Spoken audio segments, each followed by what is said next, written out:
Итак, следующий вопрос. Дочку мою я сейчас разбужу, в серые глазки ее погляжу, а за окном шелестят тополя. Это Анна Ахматова. Нет на земле твоего короля. И это правильный ответ Анна Ахматова. Стихотворение «Сероглазый король» Анна Ахматова написала в 1911 году. Популярным оно стало благодаря Александру Вертинскому, хотя на музыку его положили и другие композиторы, например, Сергей Прокофьев и Давид Тухманов. Старая запись, да, очень. Итак, следующий вопрос. И даже в краю наползающей тьмы, за гранью смертельного круга, я знаю, с тобой не расстанемся мы. Роберт Рождественский. Мы память, мы звездная память друг друга. Да. И это правильный ответ Роберт Рождественский. Песню «Эхо любви» композитор Евгений Птичкин и поэт Роберт Рождественский написали специально для фильма «Судьба». Исполнила ее Анна Герман.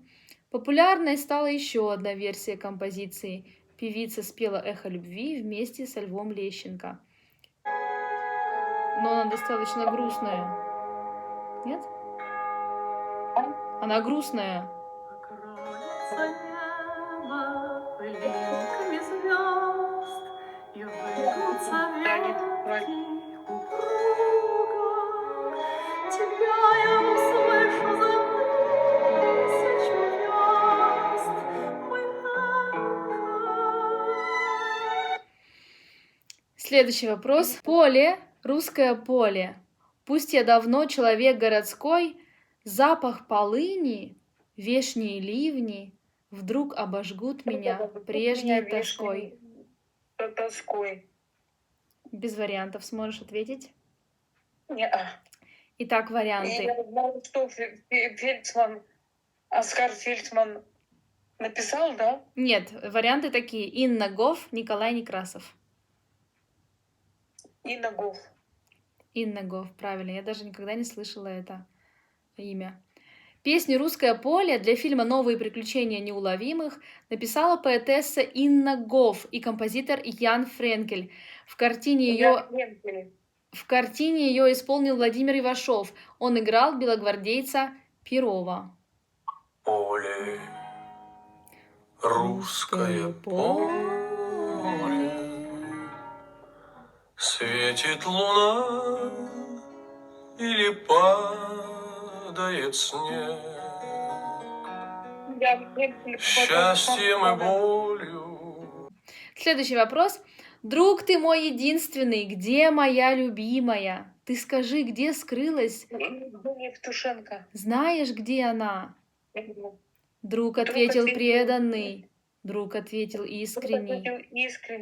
Была тебе любимая, была тебе любимая, была тебе любимая, а стала мне жена.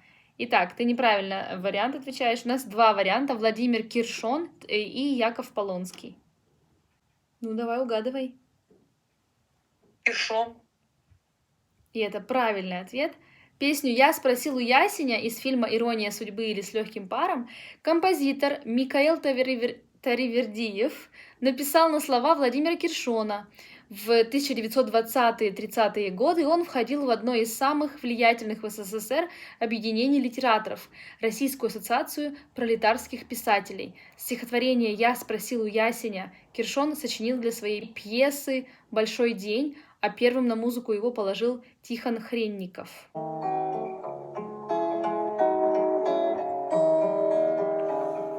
Я спросил у ясеня, где моя любимая?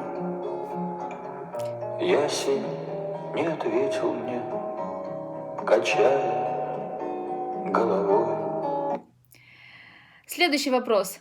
В томлениях грусти безнадежной, в тревогах шумной суеты звучал мне долго голос нежный, и снились милые черты. Чучев. Нет. И варианты ответа такие. Борис Слуцкий, Александр Пушкин. Тогда Александр Пушкин. И это правильный ответ. Стихотворение «Я помню чудное мгновение» Александр Пушкин посвятил Анне Керн. Михаил Глинка положил его на музыку и посвятил романс ее дочери Екатерине Керн. Не узнала, Я да? все время путаю. Не помнишь это стихотворение?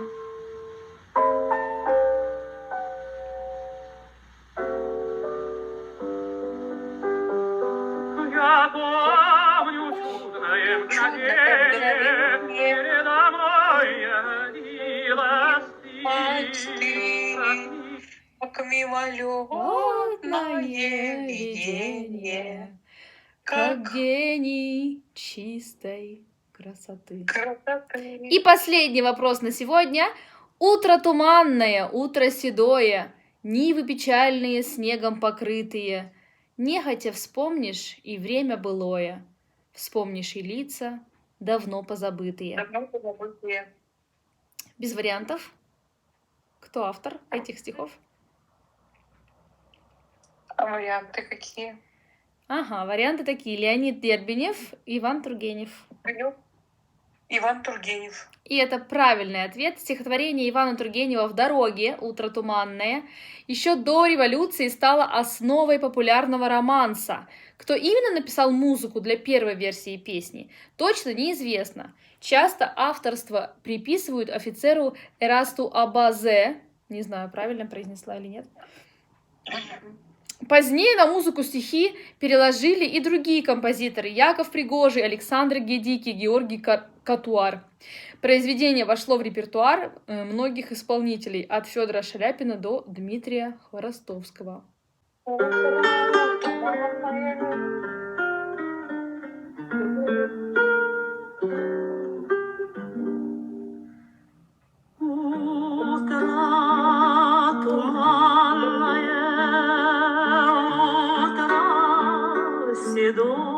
Седое, нивы печальные, снегом покрытые, некогда вспомнить.